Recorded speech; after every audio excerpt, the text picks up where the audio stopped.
Happiness in workplace.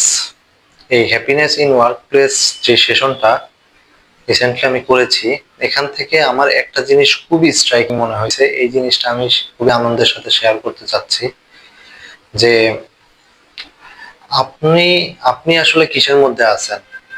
এই জিনিসটা যদি আপনি বুঝতে চান তাহলে আপনাকে থিঙ্কিং করতে হবে জব, ক্যারিয়ার এবং কলিং, এই তিনটা জিনিস বুঝতে হবে। তাহলে জব বলতে কি বোঝায়?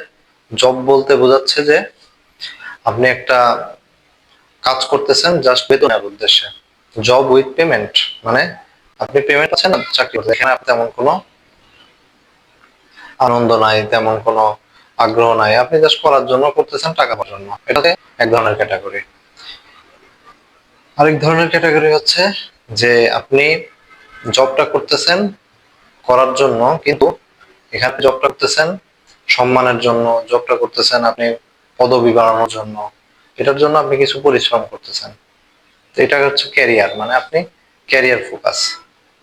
দেন হচ্ছে যে আপনি কলিংটা হচ্ছে যে আপনি জবটা করতেছেন খুবই সোলফুলি, আপনি জবটা করতেছেন এত সোলফুলি যে মনে করতেছেন আমি যে কাজটা করতেছি এটার দ্বারা আহ এই মানুষগুলো লাভবান হচ্ছে। লাইক হচ্ছে যদি কল সেন্টারের কথা চিন্তা করি, কল সেন্টারে যখন একটা কাস্টমার কল দেয় তখন আপনি তাকে যখন মনে করবেন আমি তার হচ্ছে এই কলটা দেওয়ার মাধ্যমে তার সমস্যাটা সমাধান করলাম, এই সমস্যাটা সমাধান করার মাধ্যমে তার অনেক উপকার হলো।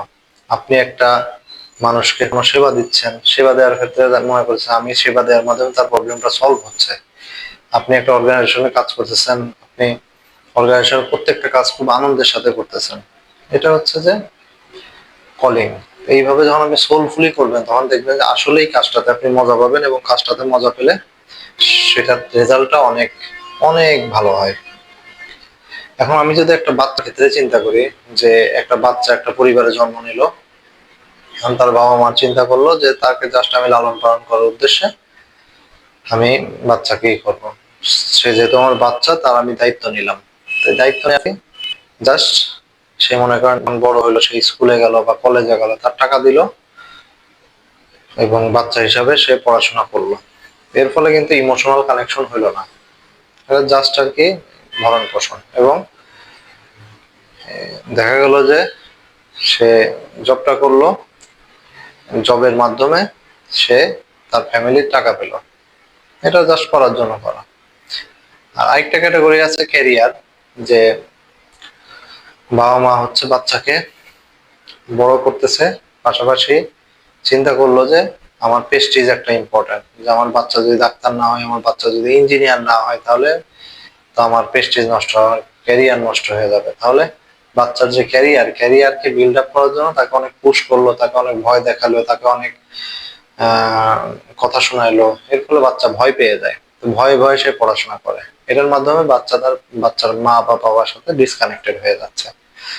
আর একটা হচ্ছে যে কলিং, যে বাচ্চা আসলো, তারা চিন্তা করলো যে this is not from my God, this is come this is this child is not from me.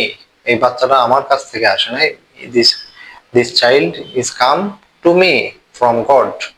আপনি যখন এরকম থিঙ্কিং করবেন যে এটা আল্লাহর পক্ষ থেকে আমার কাছে এসেছে, তখন আপনি হচ্ছে এই বাচ্চাকে খুব সুন্দরভাবে লালন পালন করবেন, তার সাথে হবেন, তার কথাগুলো শুনবেন। সে যেটাতে ভয় পায়, ভয়কে আপনি বাচ্চাকে ভয়ের যে ব্যাপারগুলো সেগুলো সম্পর্কে ক্লিয়ার করবেন। এইভাবে যখন বাচ্চাটাকে লালন পালন করবেন তখন দেখবেন যে বাচ্চাটা আসলেই মানুষের মতো মানুষ হবে।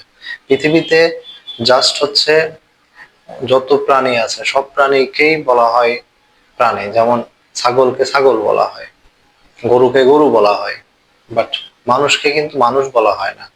বাবা মারা বলে তুই মানুষের মতো মানুষ হও, ঠিক আছে? আমরাই একমাত্র প্রাণী যারা হচ্ছে মানুষ হইতে পারি না। মানুষ হওয়ার জন্য আমাদের অনেক চেষ্টা করতে হয়। সুতরাং আমাদের উচিত হচ্ছে যে কোনো বাচ্চার ক্ষেত্রে হোক বা চাকরির ক্ষেত্রে হোক, আমরা সোলফুলি সেটার সাথে ট্রিট করবো। আমরা যত বেশি সোলফুলি ট্রিট করবো তত বেশি আমরা ভালো থাকতে পারবো। আমাদের কাজটাকে যত বেশি আনন্দের সাথে নিবো তত বেশি আমরা ভালো থাকতে পারবো।